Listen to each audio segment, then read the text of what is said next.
사랑하는 영락교회 지체들에게 주 안에서 평화 인사를 전합니다.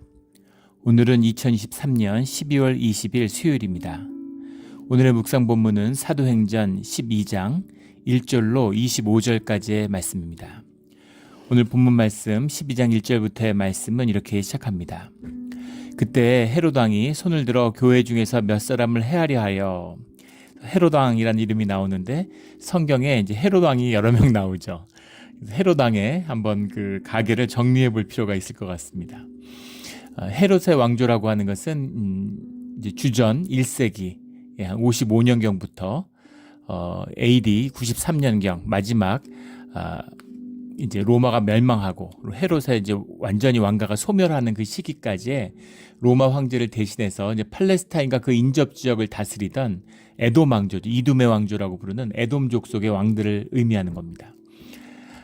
그 주전 그 1세기 초에 이제 그 헬라 그리스의 이제 알렉산더가 이 소아시아 지역을 석권한 다음에 팔레스타인 지역을 석권한 다음에 안티파테르라고 하는 헤롯 안티파테르를 이둠의 이 에돔의 통치자로 임명하게 되죠. 이둠의 왕조의 시작입니다. 왕조라고 하지만 그렇다고 세습 왕조냐 그럼 그런 의미는 아니에요. 그런 의미는 아니고 계속 이제 분봉왕의 지위를 받는 것이죠. 지배자들에게 그 지역의 통치자로서 그런 어떤 봉건제의 그 영주 같은 근데 그런 의미입니다. 그렇게 왕조가 시작되었는데 이 헤롯의 사람들이 이제 굉장히 보면 대대손손이 굉장히 간사하고 교활합니다. 정치적 감각이 뛰어나요. 그 격동의 시기에 뭐 1차 3두 정치, 2차 3두 정치, 그 로마의 내전이 일어날 때마다 항상 최후의 승자한테 줄을 대고 붙는 이런 정치적 수완들을 보여줬습니다. 그 헤롯 안티파테르의 아들이 이제 헤롯 안티파스죠. 안디바라고 나오는 헤롯 안티파스가 이제 안티파테르 1세가 있고 안티파스 2세가 있는 것이죠. 주전 47년에 그 율리우스 케이사르가 의해서 유대 총독으로 임명을 받게 됩니다. 그래서 거기서 이제 헤롯 왕가의 통치가 시작되는 것이죠. 그래서 그의 아들이 둘이 있었는데 큰 아들이 파사엘에게 예루살렘을 통치하는 총독이 되고 둘째 아들 헤롯이 갈릴리 총독이 됐는데 후에 헤롯이 갈릴리와 예루살렘을 모두 통치하는 우리가 흔히 말하는 헤롯 대왕이 된 거죠. 예수님이 태어나셨을 때 유아 살해 명령을 내린 그 왕입니다. 헤롯 대왕이죠. 헤롯 왕이라고 성경에 나오는 그 헤롯 왕입니다. 그래서 안티파스 2세의 아들이고 젊어서 갈릴리 지역의 총독이 됐는데 이 사람이 왜 헤롯 대왕인가? 그 당시에 아직 그 유대 지역과 예루살렘 지역을 다스리고 있던 유대인의 왕가죠. 하스몬 왕가가 갈릴리를 차지하기 위해서 전쟁을 벌였는데 그것을 물리쳤어요. 그리고 아버지가 암살당한 후에는 분봉왕에 있었다가 형을 누르고서 아우구스투스에게 의해서 유대 왕으로 임명을 받게 됩니다. 그리고 예루살렘을 그 점령하고 있었던 그 당시엔 파르티아라고 하는 로마의 절대적인 라이벌이었죠. 그 파르티아의 군대와 싸워가지고 예루살렘을 탈환했어요. 로마가 탈환한 게 아니라 이 헤롯 대왕이 탈환한 겁니다. 그러니까 대왕이라고 불릴만 한 거죠.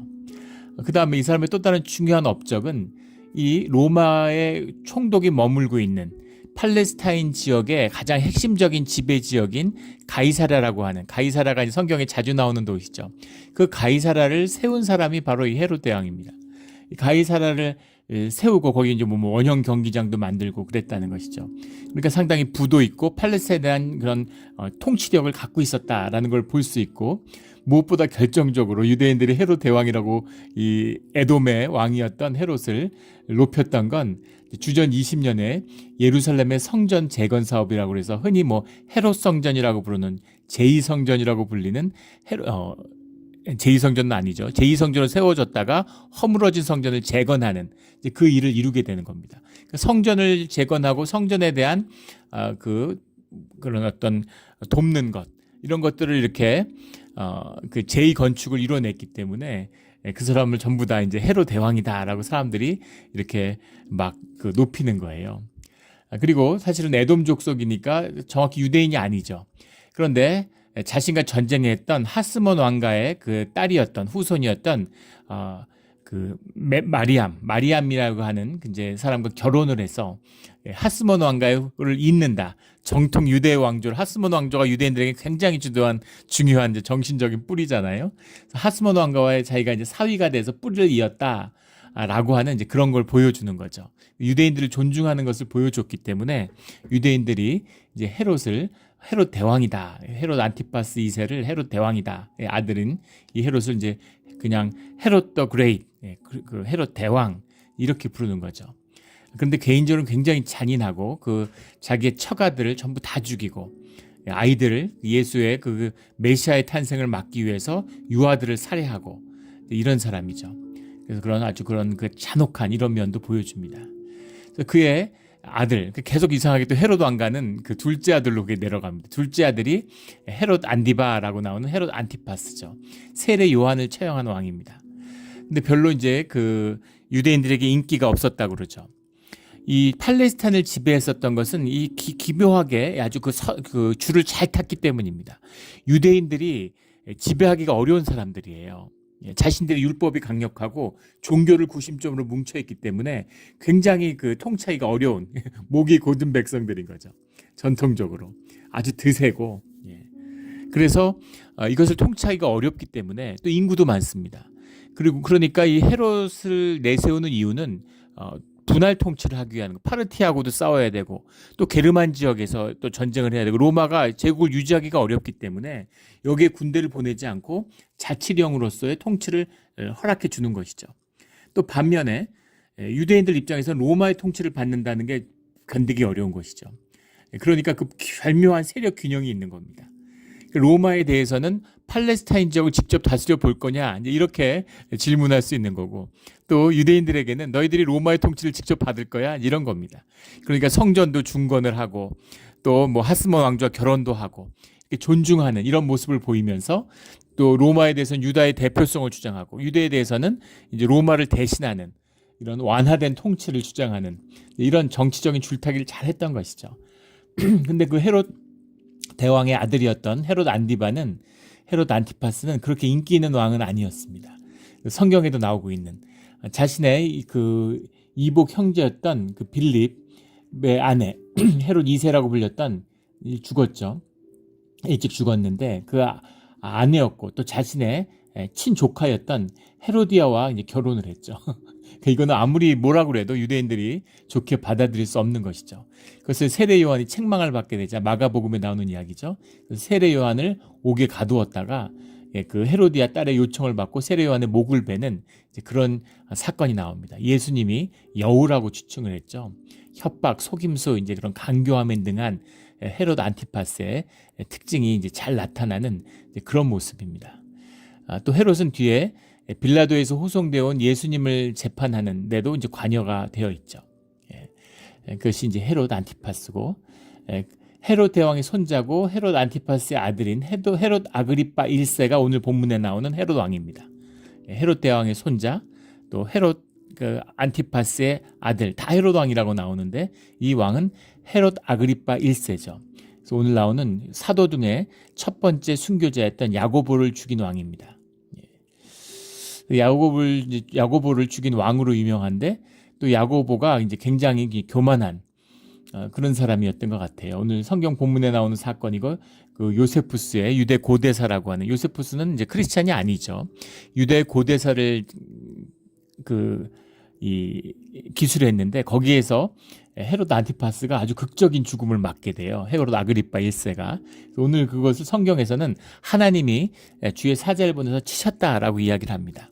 그 사건 때문에 또 역사의 기록에 남게 되는 이제 그런 왕이죠. 그래서 그의 아들인 헤롯 아그리파 2세, 사도 바울을 재판한 왕으로 또 로마에 가서 마지막에 사도 바울로부터 변증을 들었던 그런 왕으로 나오는 헤롯 아그리파 2세죠. 헤롯 아그리파 2세 때 이 유다의 예루살렘에 반란이 일어나고 예루살렘이 이제 망하게 됩니다. 근데 그는 아버지로부터 왕위를 물려받지 못했어요. 왜냐하면 나이가 어렸기 때문입니다. 아버지가 죽었을 때 갑자기 죽었는데 나이가 10대였기 때문에 17살인가 뭐 그랬다고 그러죠. 그래서 왕이 되지 못하고 후에 나이가 들어서 이제 뭐 분봉왕을 받고 이렇게 되는데 아버지의 권한, 할아버지의 권한을 회복시키지 못해요. 그러니까 이제 그 그립이 팔레스타인에 대한 영향력이 약하다고 판단되고 있으니까 배척을 받으니까 로마율급도 이제 가치가 떨어진 거죠.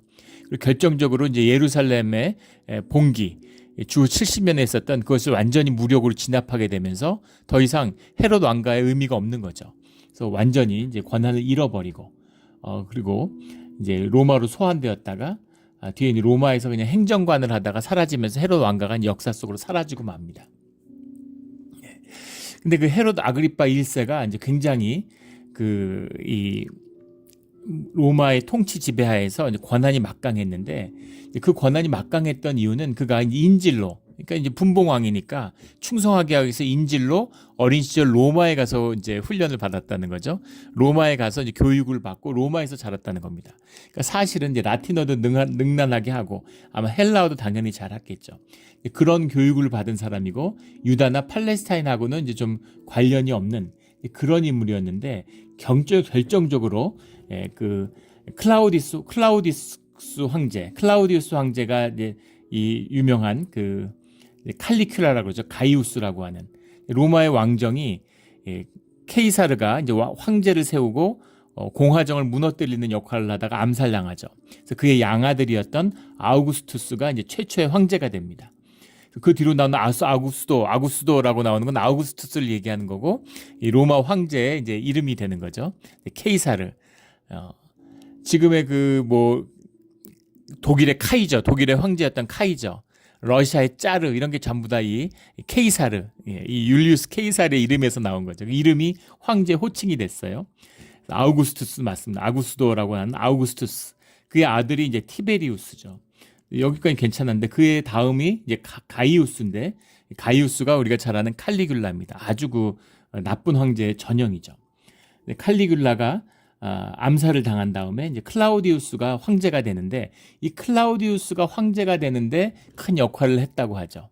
거기에 협조를 해가지고 그래서 그 이제 상당한 권한이 있는 거죠. 클라우디우스 황제 자기가 유력자다. 자기가 도움을 준 자다. 왕위를 옹립하는데 이제 그런 이제 권한을 갖고 왔기 때문에 상당한 이제 지배력을 자랑했던 것이죠. 근데 반면에 로마에게서는 돈독한 신임을 받았지만 유대인들에게는 인심이 없는 거죠. 유대인하고는 뿌리도 없고 뭐 거기에 결혼 그것도 아니고 그리고 오긴 왔는데 뭐 완전히 로마 사람인 거죠. 어린 시절부터 로마에서 자랐으니까. 그러니까 뭐 아람어는 당연히 못하는 거고 거기다가 뭐 그 라틴어, 헬라어 이런 걸 구사하는 왕이 왔으니까 인심을 얻을 수가 있겠습니까? 로마의 편에 쓴 사람이다. 그렇기 때문에 역설적으로 헤롯 왕이 유대인들의 환심을 사기 위해서 크리스찬들을 박해하는 그런 모습을 보여줬다는 겁니다. 이게 오늘 본문의 시작의 배경이죠. 헤롯 왕이 손을 들어 교회 중에서 몇 사람은 헤아려하여 전면적인 탄압을 했다는 게 아니에요. 그런 식으로 분란을 만들고 싶지 않는 거죠. 분란이 생기면 로마의 개입이 강해지니까. 그런데 유다인의 환심을 사기 위해서 그중에 몇몇을 처형하는 그 모습으로서 요한의 형제 야고보를 칼로 죽였다라는 겁니다. 이것은 정말 말도 안 되는 것이죠. 만약에 세속의 재판을 한다 그러면 로마의 법정에 넘겨야 돼요. 로마의 치세에 있으니까 총독한테 넘겨야 되고, 만약에 종교의 법정에서 한다고 한다면 그러면 산헤드린을 열어서 종교 재판을 열어야 되는 거죠. 근데 군중들을 모아놓고 군중들은 재판에 참여할 아무런 법적 권한이 없습니다.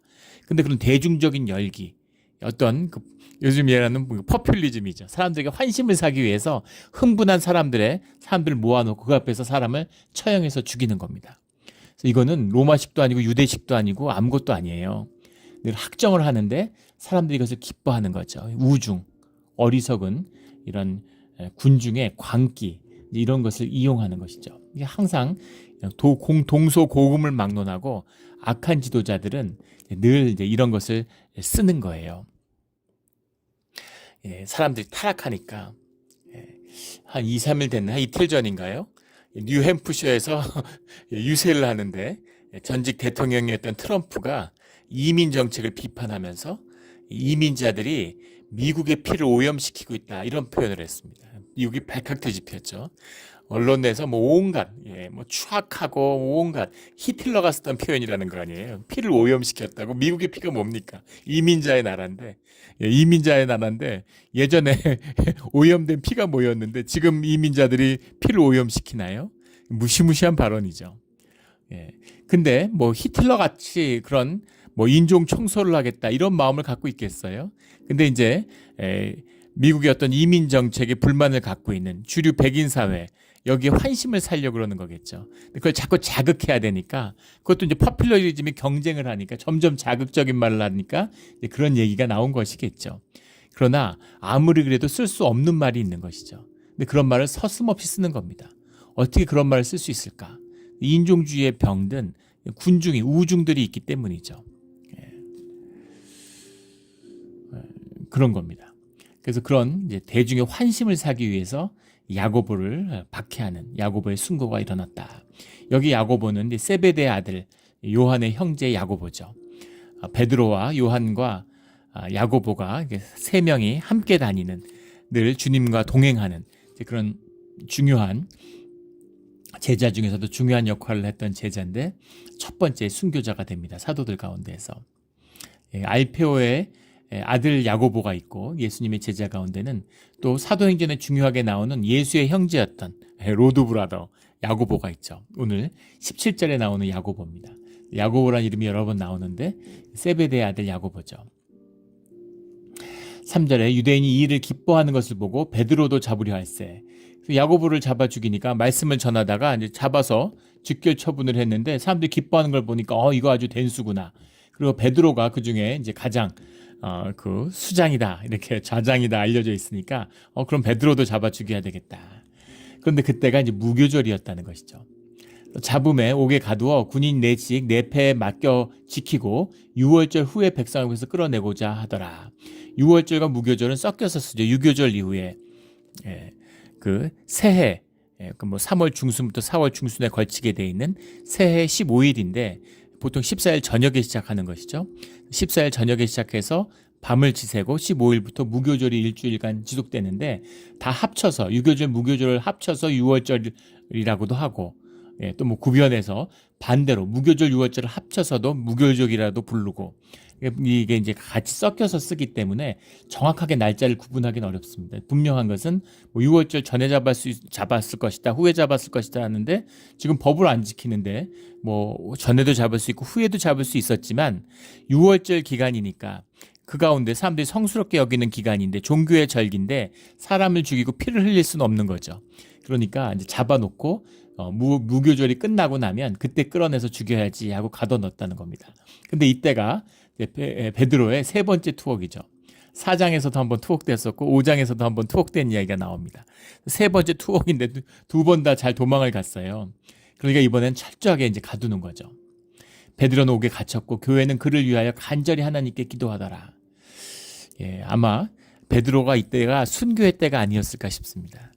그런데 사람들이 간절히 기도하니까 신기한 건 12절로 베드로의 이제 어떤 그 선교의 사역이 이제 막을 내려요. 그리고 바나바와 사울이 13장부터 이제 주인공으로 등장하게 되죠. 그 중심축이 옮겨갑니다. 물론 선교의 축이 예루살렘과 유대 지역에서 사마리아에서 이방 지역으로 지중해 연안으로 퍼져나가기 때문에 그리스 지역으로 아나톨리아 지역으로 퍼져나가니까 이방 정교가 이방 유대인들을 중심으로 이제 이루어지게 되는 자연스러운 이제 전환일 수도 있고. 근데 빈대가 이제 야고보의 죽음과 함께 베드로의 죽음이 이런 순교의 때가 아니었을까 이제 그런 어떤 섭리 가운데 보면 그런 생각이 듭니다. 그런데 교회가 간절히 기도하기 때문에 주님이 베드로를 다시 한번 살려주신 것이다. 저는 그렇게 보는 것이죠. 그 참된 진실은 주님만 아시겠죠. 근데 헤롯이 이제 잡아내려고 하는 그 전날 밤에 이제 무교절이 끝나서 가둬놨다가 이제 죽이는 전날인데 베드로가 두 군인 틈에서 두 쇠사슬에 매어 누워 자는데 얼마나 철저히 감시하는지 알겠죠. 옥문을 열고 나간 적이 2번이나 있으니까 이번에는 아예 쇠사슬을 묶어서 군인들 사이에서 자게 하는 겁니다. 그래서 절대 도망 못 가게 잡아놓은 거죠. 근데 호련히 주의 사자가 나타나며 7절에 옥중에서 광채가 빛나며 베드로의 옆구리를 쳐 깨워. 그러니까 베드로가 이렇게 이런 상황에서 군인들에게 쇠사슬에 묶여서 자고 있는데도 푹 자고 신발도 벗어놓고 옷도 벗어놓고 누워서 아주 제대로 자고 있었다는 사실이죠. 마음에 평강이 죽기 전날인데 사람이 영물이잖아요. 소도 죽기 전날 잠을 제대로 못 자는데 사람이 어떻게 자겠습니까?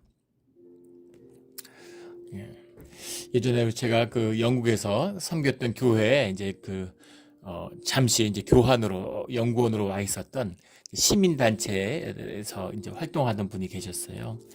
그분이 이제 예전에 뭐 민주화운동 하다가 투옥도 되고 이런 분이죠. 근데 감옥에 있으면서 이제 만났던 사형수들의 얘기를 들려주는데 참 그 기억이 오래 남습니다. 근데 그분은 이제 사형제에 반대하는데 같이 투옥됐던 서진 룸살롱 사건이라고 세상을 떠들썩하게 했던 젊었던 그 청년들이 이제 조폭들인 거죠. 조직 간의 싸움에서 잔인한 살인을 저질러서 사형 선고를 받았는데 그때는 사형 제도가 있었잖아요. 그래서 옆방에 있었는데 그 옆방에 살았는데 독방에서 이분들이 정치범으로 투옥돼 있었는데 또 친해져서 오래 있으니까 이제 형하고 이렇게 부르고 형 동생하고 지냈다는 거예요. 그런데 그 매일 성경을 읽고 또 영어 공부하고 매일 영어 공부하고 자기가 나가면 선교사가로 일생을 헌신하겠다. 그럼 그분의 영향을 받아서 이분도 이제 크리스찬이 된 거죠. 그런데 영어 성경을 맨날 암송하고 그랬다는 거예요. 영어를 배우겠다고. 그런데 어느 날은 밤에 잠을 못 자고 계속 옆방에서 잠을 안 자고 뒤척거리니까 이분도 이제 들리니까 그래서 밤에 앉더니만 계속 찬송가를 부르더라는 거예요. 그래서 왜 잠을 못 자고 왜 그러느냐 그러니까 오늘 마음이 힘들고 그 심정이 힘들어서 잠이 안 온다고. 그래서 밤을 꼬박 세우는 기도하고 또 찬송하고 이러면서 이제 마음을 다스리는 그랬는데 그 다음 날 그 형이 집행됐다는 겁니다. 그 모습을 보면서 사형제도는 안 되겠구나. 사람은 돌이킬 수 있구나. 본인이 이제 그런 확신을 갖게 됐다라는 고백을 들은 기억이 납니다. 그런 거죠. 사람이 당연히. 그런데 옆구리를 쳐서 이게 옆구리를 쳐 깨워라는 해석한 것처럼 강하게 옆구리를 치는 거예요. 이 굉장히 강한 그 단어입니다. 그러니까 막 두드려서 깨운 거죠. 그냥 살짝 일어나 깨우지 않게 일어나 이런 게 아니라 막 팔로 막 내리치면서 두드리면서 야 일어나 이렇게 해서 깨운 거예요.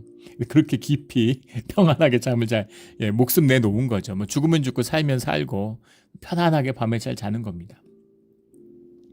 급히 일어나라 하니 새사들이 손에서 벗겨지고 다 벗겨져서 이제 나가는 거죠.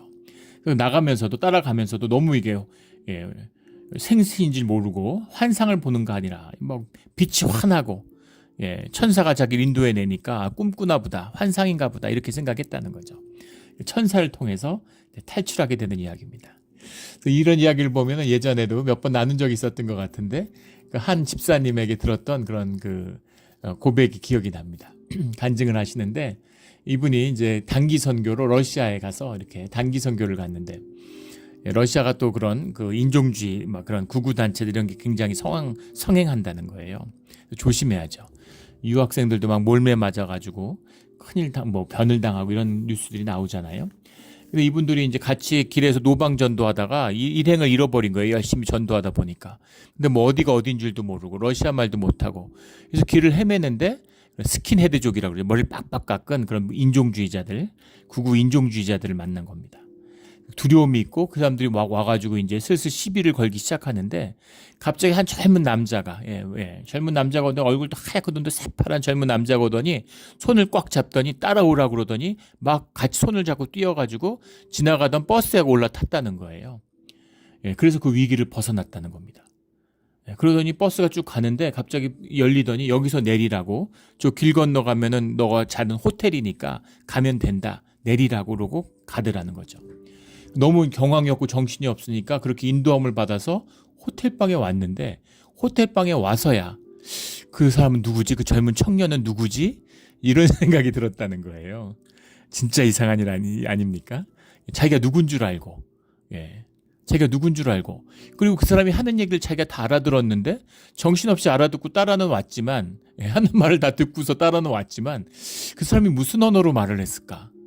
당신은 러시아 말을 한마디도 못하는데, 그렇다고 뭐 영어를 잘하는 것도 아니고, 그렇다고 그 청년이 한국말로 얘기해 줬을 것 같지도 않고, 무슨 말로 얘기를 했는데 내가 알아들었을까? 그것도 신기하고, 더 신기한 건 내가 묵는 호텔을 어떻게 알았을까?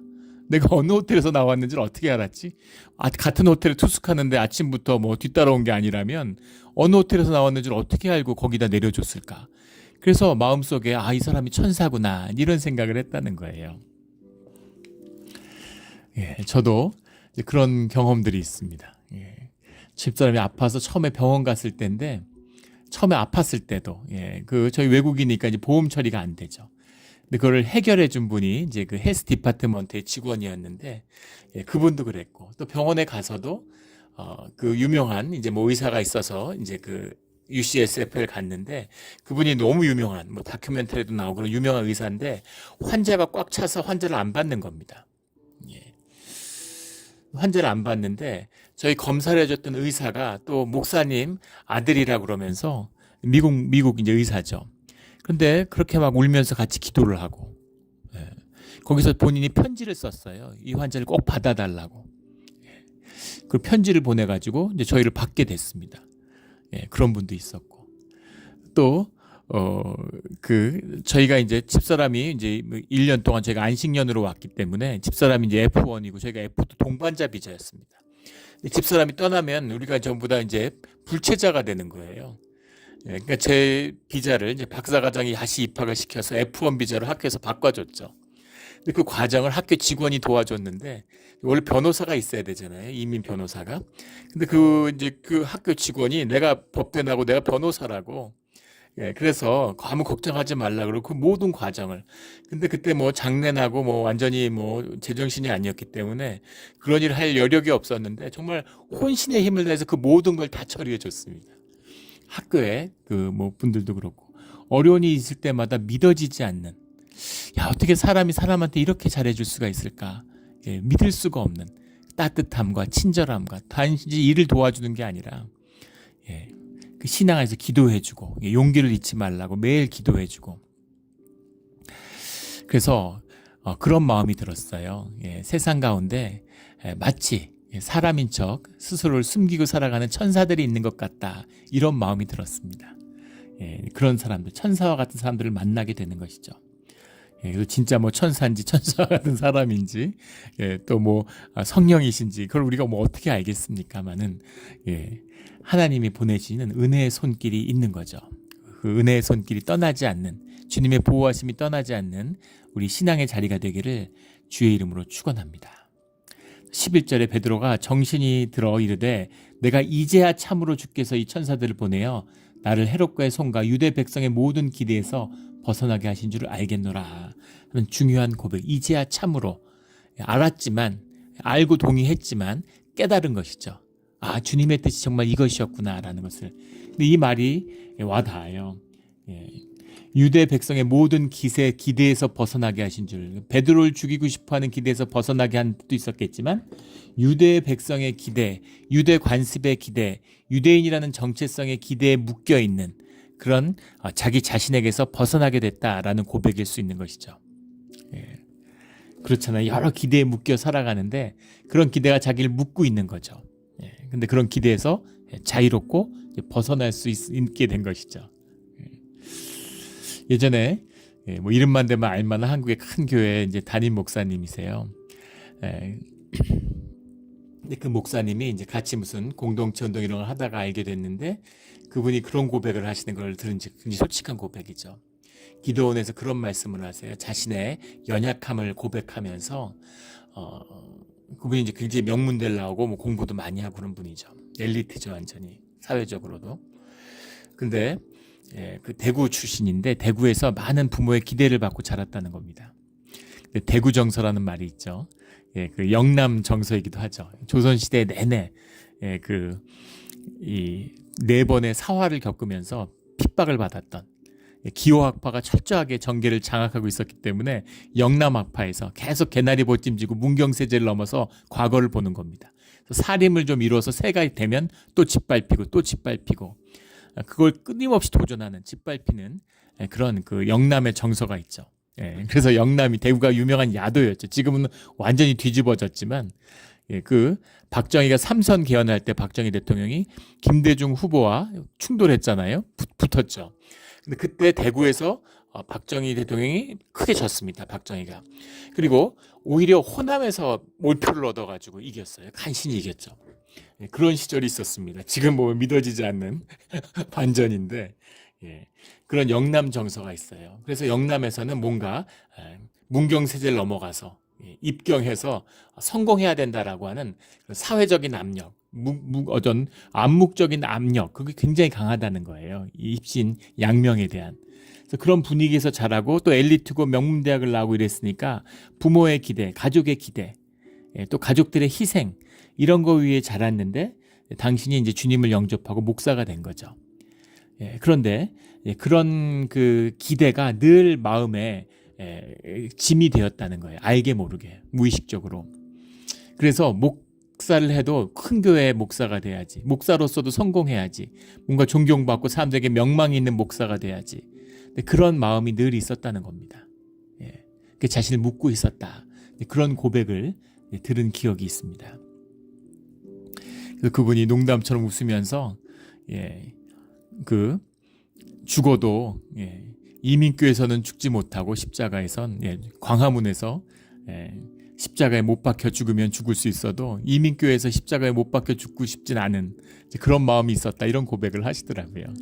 그래서 뭐 누구나 다 아는 그런 큰 대형교회 담임 목사님이 되셨어요. 그런데 그런 것이죠. 십자가에 나를 못 박고 주님의 길을 가겠다고 헌신했는데도 불구하고 그런 기대와 압박이 계속 나를 묶고 있다는 겁니다. 근데 베드로도 주님의 백성이 되고 크리스찬이라고 사람들이 불림을 받는, 거기에 영적인 지도자이면서도 유대인들의 기대, 유대인들의 속박, 이제 그런 데 묶여 있는 모습이 있다는 것이죠. 그러나 주님의 분명한 뜻을 이제는 알았다라고 이야기하는 겁니다. 그걸 깨달음을 얻고서 마가라 하는 요한의 어머니 마리아의 집에 가니, 마리아의 집은 중요한 집이죠. 초대 교회가 시작되고 오순절의 역사가 일어난 그 마리아의 집입니다. 근데 마리아의 집에 가니, 마가라고 하는 요한, 마가가 첫 번째 전도 여행을 같이 떠나게 되는 마가라고 하는 요한인데, 마가라고 하는 것은 이제 로마식 표현이고 요한이라고 하는 것은 이제 유대식 표현인 거죠. 이름인 것이죠.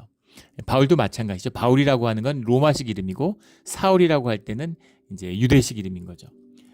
그런 어머니, 초기 기독교에 굉장히 중요한 역할을 한 이 마리아의 집에 가니까 거기 사람들이, 공동체 사람들이 모여 있는 거죠. 13절에 베드로가 대문을 두드린데, 대문이라는 말이 플로노스라는 말인데 보통 궁전이나 성의 대문 같은 걸 얘기할 때 하는 말입니다. 대문이라는 표현이 맞느냐라는데, 여기서 알 수 있는 것은 마리아의 집이 굉장히 큰 집이라는 걸 알 수 있겠죠. 근데 당연히 그렇지 않겠습니까? 120명의 제자들이 같이 모여서 살 수 있는 다락방에, 그런 집이니까 집 규모가 상당한 집이었다. 대문이 있다는 건 바로 집안이 아니라 대문이 있고 중정이라고 하는 마당이 있고, 마당을 지나서 이제 본체의 문을 열고 들어가게 되는 거죠. 그런 큰 집이었다, 큰 저택이었다는 걸 알 수 있겠죠. 그런데 로데라고 하는 여자아이가 영접하러 나왔다가, 여자아이라는 게 이제 파이디스케라는 말인데, 이게 여자아이일까? 근데 파이스라는 말이 이제 어린아이라는 말이 들어있기 때문인데, 우리 그 성전의 여종 앞에서 주님을 부정할 때 그 여종도 파이디스케입니다. 그래서 그 여종이라고 해도 되는데, 근데 여자아이일 수도 있겠죠. 문자적으로 하면 여자아이가 맞을 수 있는데 여자아이일 수가 있을 것 같습니다. 왜냐하면 지금 상황을 보면 왜 여자아이를 내보냈을까? 밤에 문을 두드리는데, 보통 집에 밤에 문을 두드리는데 그 집에서 여자아이가 나와서 문을 하겠어요? 어른이 나가거나 이럴 수 있겠죠. 그러나 100몇십 명이 공동생활을 할 만큼 거기가 기독교의 본산이고 사람들이 다 알 거 아니겠어요? 이베를 통해서. 박해받기 전이니까 거기서 모임을 갖는 게 자연스러웠겠죠. 유대 회당같이 기독교인들의 회당이다, 아마 이렇게 알려졌을 겁니다. 그러니까 핍박의, 전면적인 핍박은 아니지만 핍박의 대상이 될 수도 있고 군인들이 언제 쳐들어올지 모르는 그런 상황이었겠죠. 그래서 원래 유대에서는 대문 문을 항상 열어놓는다고 그럽니다. 근데 문을 닫아놨다는 것도 그렇고, 또 문을 두드리는데 여자아이가 나왔다는 거 가서 보는 거죠. 예, 그리고 군인들이 와 있으면 문 안 열어주고 그 사이에 도망가거나 뭐 그런 상황이 아니었을까라고 짐작해 볼 수 있겠죠. 그래서 달려가서 베드로가 왔다라고 얘기하니까 사람들이 믿지 않는 겁니다. 그들이 말하되 그러면 그의 천사라. 유대인들은 수호 천사가 있다라고 믿었기 때문에 모든 사람에게 주님이 그 사람을 지켜주는 천사를 보내주신다라고 하는 그런 믿음이 있는 거죠. 파퓰러 릴리진이라고 그러죠. 대중적인 믿음입니다. 어떤 교리적인 것이 아니라 사람들의 그런 생각이 있으니까 그럼 그게 천사가 왔겠지 이렇게 얘기했는데 계속 베드로가 문을 두드리니까 나가서 보니까 베드로가 온 거죠. 그래서 옥에서 나오게 된 일을 이제 말하고 야고보와 형제들에게 이 말을 전하라 하고 떠나 다른 곳으로 가니라. 다른 곳으로 예루살렘을 떠났다는 겁니다. 이 문장이 저희는 그냥 지나가는데 이제 가톨릭에서는 굉장히 중요한 말씀으로 봐요. 왜냐하면 베드로가 이때 떠나서 로마로 와서 로마 교회를 세웠다라고 말하기 때문입니다. 그런데 그 뒤에 뭐 예루살렘 회의나 중요 사건 때 또 뭐 그런 그 초대 교회에서의 사건 때 이제 베드로들의 이름이 계속 나와요. 그래서 로마에 가서 베드로가 로마 교회를 개척했다는 얘기는 그 어떤 기록도 없습니다. 그럼 가톨릭은 거기에 집착하느냐? 로마 교회는 다 여러 교회 중에 한 교회죠. 근데 로마 교회가 모든 교회를 다스리는 권세가 있다고 우기는 것이죠. 그 우기는 근거가 베드로가 내 반석 위에 너의 교회를 짓겠다라고 하는 그 말씀 때문에 베드로가 지은 교회고 바울이 로마 서신서를 통해서 말씀을 전한 교회이기 때문에 가톨릭에 가면 항상 베드로와 성인으로 추앙받는 베드로와 바울이 천국 열쇠를 쥐고 문을 지키는 이제 그런 걸 형상화하는 것으로 로마 교회의 권위를 주장했기 때문에 이때 이 말을 전하라 하고 떠나 다른 곳이 로마다라고 얘기하는 겁니다. 근데 보면 사도행전을 읽어보면 문맥적으로 맞지 않아요. 잠깐 자리를 비웠다가 다시 돌아오는 것이죠. 그렇게 보는 것이 맞을 것 같습니다. 뒤에 예루살렘 회의를 할 때도 베드로가 거기 있고 계속 예루살렘에 나타나는 모습들이 나타나기 때문에 이때 예루살렘을 떠났다고 얘기하는 건 좀 맞지 않는다 이렇게 봐야 되겠습니다. 18절에 날이 새매 군인들은 베드로가 어떻게 되는지 알지 못하여 소동하니 헤롯이 찾지 못하매 파수꾼들을 신문하고 죽이라 명하니라. 베드로의 운명을 보여주는 거죠. 파수꾼들도 군인들도 죽이는데 베드로를 당연히 죽였겠죠. 20절부터 20절에 특이한 문장이 삽입되어 있습니다. 헤롯이 두로와 시돈 사람들을 대단히 노여워하니 그들의 지방이 왕국에서 나는 양식을 먹은 까닭에 한마음으로 그에게 나와 왕의 침소 맡은 신하 블라스도를 설득하여 화목하기를 청한지라. 두로와 시돈은 이제 바닷가의 해안 지방이고 무역을 중심으로 하는 거니까. 그리고 팔레스타인 지역에서 왜 그 예루살렘과 유다 지역이 중요한가 하면은 사실은 갈릴리의 호숫가 때문인 거죠. 팔레스타인 전역의 시리아를 통할해서 유일한 수원이 갈릴리 호수입니다. 큰 바다라고 불리는. 여기서 물이 내려오기 때문에 그 물을 이용해서 그 요단강을 따라 쭉 내려오는 사해까지 그 물을 이용해서 농사를 짓는 거예요. 그 농사가 잘 되는 거죠. 그래서 그 시리아하고 60년대 그 골란 고원을 시리아가 차지하고 있을 때 지금 이제 이걸 이스라엘이 차지하고 있지만 골란 고원을 차지하고 갈릴리 호숫가를 시리아가 지배할 때 그럴 때 그 시리아의 물을 딴 데로 돌려서 빼내려고 하는 그런 시도를 했었죠. 그걸 이제 이스라엘이 알아서 그걸 하려고 할 때마다 폭격을 하고 나중엔 전쟁을 해서 이제 골란 고원을 뺏어 버렸으니까. 그래서 그 요단강으로 가는 수원을 차단하려고 그러면 이제 이스라엘은 끝장나는 거죠. 그래서 이 갈릴리의 호숫가가 있기 때문에 그 수원을 이용해서 이제 농사가 잘 지어지는 겁니다.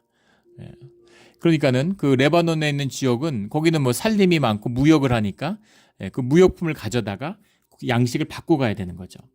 근데 두로와 시돈 사람들에게 대해서 뭔가 화날 일이 있어가지고 식량을 끊었다는 겁니다. 식량을 끊지 않기 위해서 다시 이제 식량을 받기 위해서 왕과 화목하기 위해서 왕의 이제 신하, 침손 맡은 신하니까 뭐 측근이겠죠. 블라스도를 설득해서 화목하길 청해서 화목하는 행사를 열었다라는 뜻을 20절에 넣은 거예요. 이 얘기는 뜬금없죠. 그리고 이걸 왜 저렇게 설령 그렇다 하더라도 이게 무슨 의미가 있길래 이 이야기를 넣었을까라는 생각이 듭니다. 그 다음 문장이 그것을 설명해주고 있죠. 21절에 헤롯이 나를 택하여 왕복을 입고 단상에 앉아 백성에게 연설하니 헤롯이 그런 큰 집회를 열었는데 이런 집회는 흔한 집회가 아닙니다. 또 대중연설이 일반화된 시절도 아니죠. 뭐 선거를 하는 것도 아니고 군중 집회를 하는 것도 아니고 앰프와 마이크가 있던 시절도 아닙니다. 그래서 굉장한 행사하는 거죠. 왕이 나와서 백성에게 연설을 할 정도면. 그럼 이 행사가 무슨 행사였는가라는 것을 요세푸스의 고대 그 유대 고대사에 아주 정확하게 자세하게 구체적으로 기술을 해놨다는 겁니다.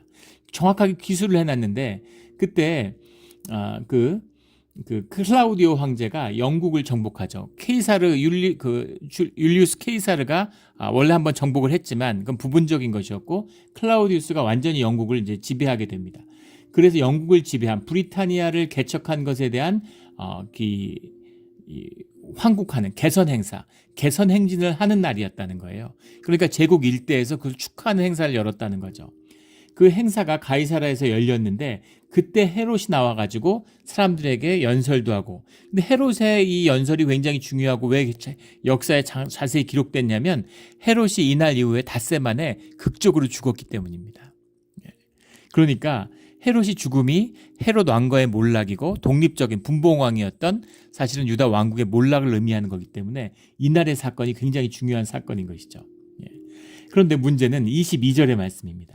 22절의 말씀에 백성들이 크게 부르되 이것은 신의 소리요 사람 소리가 아니라, 헤롯이 연설을 하는데 사람들이 막 흥분해서 신이라고 소리쳤다는 거예요. 헤롯은 신이다. 신의 소리요 사람의 소리가 아니라.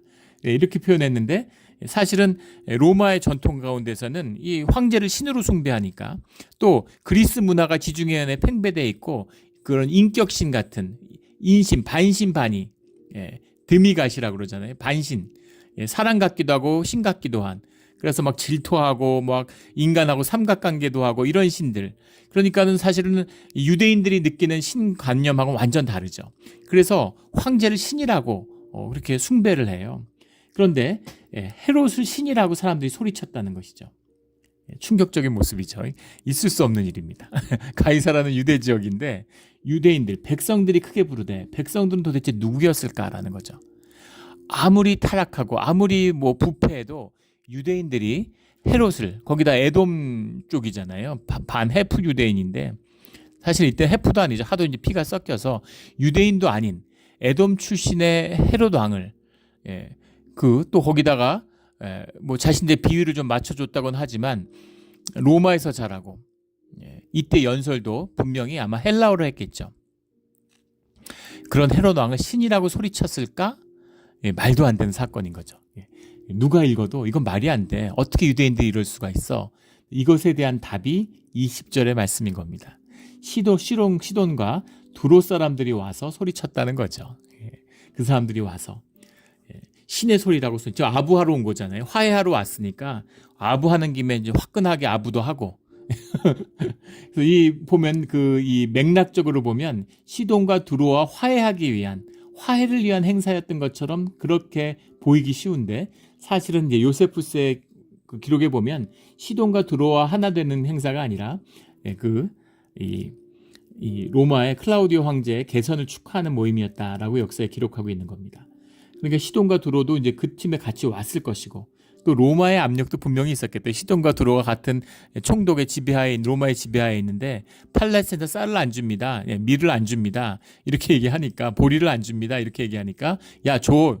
그렇게 하면 안 돼라고 이제 압력이 있었겠죠. 그러니까 겸사겸사해서 대화해 로마의 그 황제를 높이는 행사를 열었는데 시돈과 두로의 사람들이 와서 헤롯을 신이라고 높였는데 헤롯이 영광을 하나님께로 돌리지 아니하므로, 이런 모습이 나중에 베드로나 요한이나 그 전에도 그런 모습이 있었고 뒤에 바울에게도 그런 모습이 있죠. 신적인 영광이 나타나니까 사람들이 신처럼 떠받들려고요. 근데 깜짝 놀라는 거죠. 하나님의 영광을 도둑질하면 안 되니까 그걸 이제 거절하는 모습을 보여줍니다. 근데 헤롯은 주님의 영광을 도둑질하는, 유대의 왕이라고 하면서 하나님의 영광을 도둑질하는 그런 모습을 보여줬다는 겁니다. 주의 사자가 고치니 벌레에게 먹혀 죽으니라. 벌레에게 먹혀 죽으니라는 이것도 요세푸스의 고대 유대사와 일치하고 있어요. 배가 갑자기 이 행사를 하다가 배가 아파가지고 몸져 누웠는데 닷새에 죽었는데 몸에서 벌레들이 쏟아져 나왔다는 겁니다.